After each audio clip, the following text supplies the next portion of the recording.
Let me conclude, and this becomes difficult.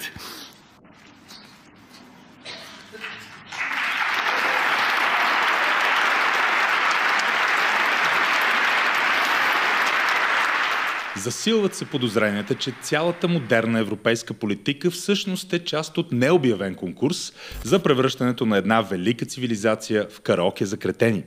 Скрита камера и накрая ти казват: ха-ха, хванахте се, спокойно, през цялото време просто ви пазаряхме. Разбира се, че господин Ги Верховстат не е реален политик, а AI проектче за пускането на бот, който да може да ви изкара от нерви за рекордно време.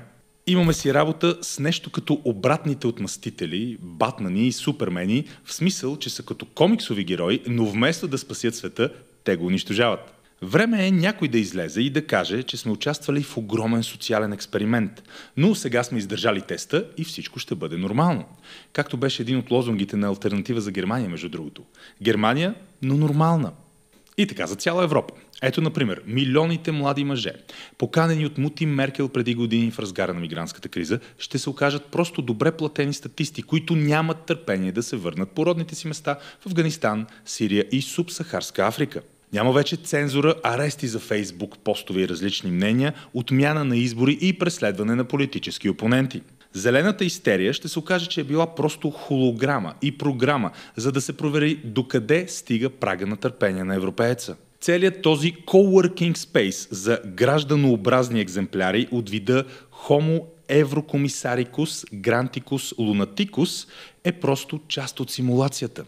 Идеята тук е била да си представите последните издания на този сюрреалистичен контрамузикален кошмар, наречен Евровизия, но като държавна доктрина. За сега обаче няма никакви доказателства, че някой много зъл или много забавен евромразец е написал сценария на това, което имаме като съюз, ако трябва да цитираме местните класици на политжаргона. Истината е, че такъв е материала. Просто това са резултатите от няколко десетилетия на старателна антиселекция по върховете. В административен и оперативен план великият ни континент е подчинен на фриволни и маниакални приумици, пръкнати от анатомията на политици с отчаиващо слаба обществена подкрепа и затънали до гуша в колекции от скандали. От Брюксел до София, от Берлин до Букурещ. Ситуацията е скеч на Монти Пайтън. Добре дошли в Министерството на смешните походки.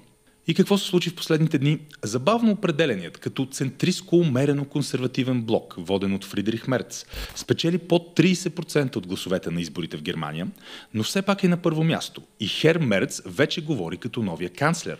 А пък медиите на континента говорят за него като новия лидер на Европа. Та след това внушително резултатище и опиянен от медийния райски газ, Хер Мерц обяви, че Европа трябва да постигне независимост от САЩ, като по този начин призна, че Европа е зависима от САЩ. И тук изникват няколко неудобни въпроси. Как се стигна до тази зависимост? Не изиграха ли ключова роля за нейното постигане именно политици като него? И тук се получава нещо твърде смешно.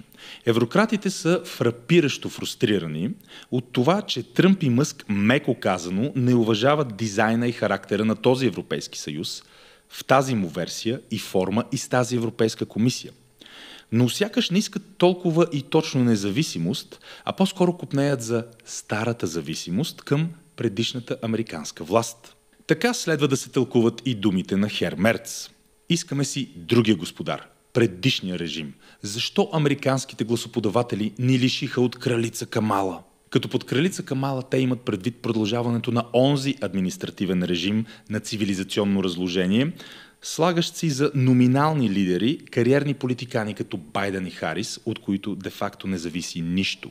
И сега още им пари от речта на новия вице-президент Джей Ди Ванс, който обяви очевидното и сигнализира болезнено ясно, че демократите в САЩ са изметени от властта, а европейските правителства няма как да продължават по-старому.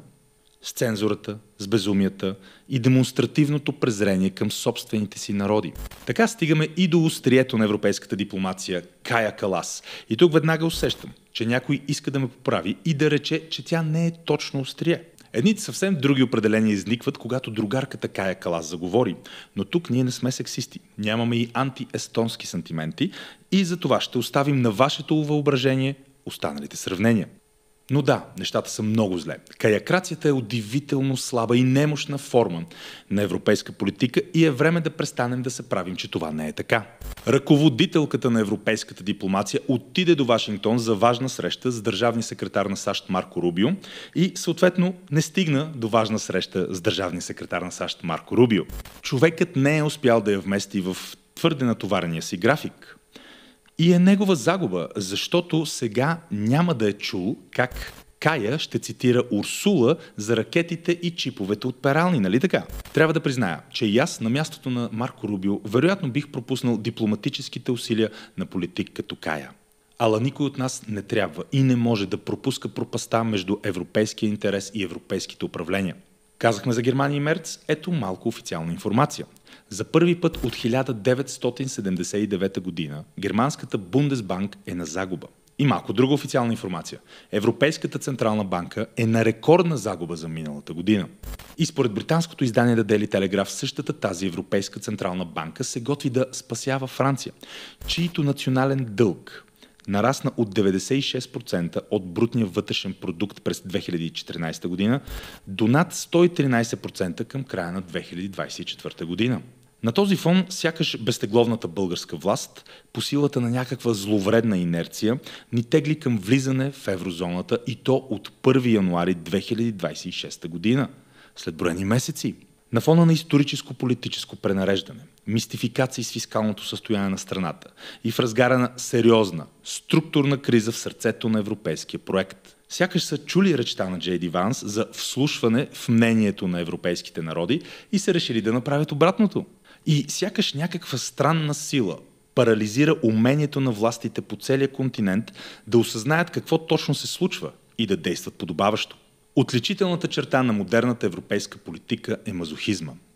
Цивилизационен, исторически, етнически, културен.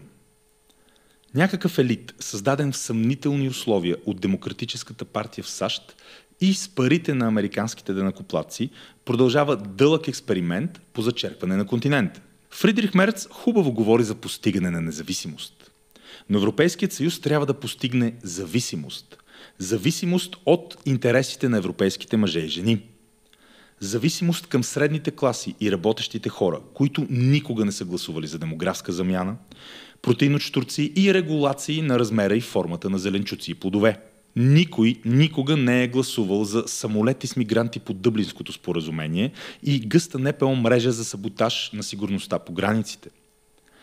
Просто правителствата обявиха независимост от мнението на собствените си народи и даже се изкушиха дали пък да не ги сменят. Вместо електоратът да сменя властта, властта сменя електората. Чиста работа. Елате ще се справим, повтаряше фрау Меркел в разгара на онази мигрантска криза. Те дойдоха, вие не се справихте. Сега Меркел продава книги, но преди това продаде доверието на европееца. Затова и еврокрацията стана синоним на социална дисфункция и политическа дислексия. Те просто не успяват да прочетат какво пише на етикета на пренареждането. Още управляват, но реално са в миналото, мислейки си, че са бъдещето. И по този начин прецакват настоящето.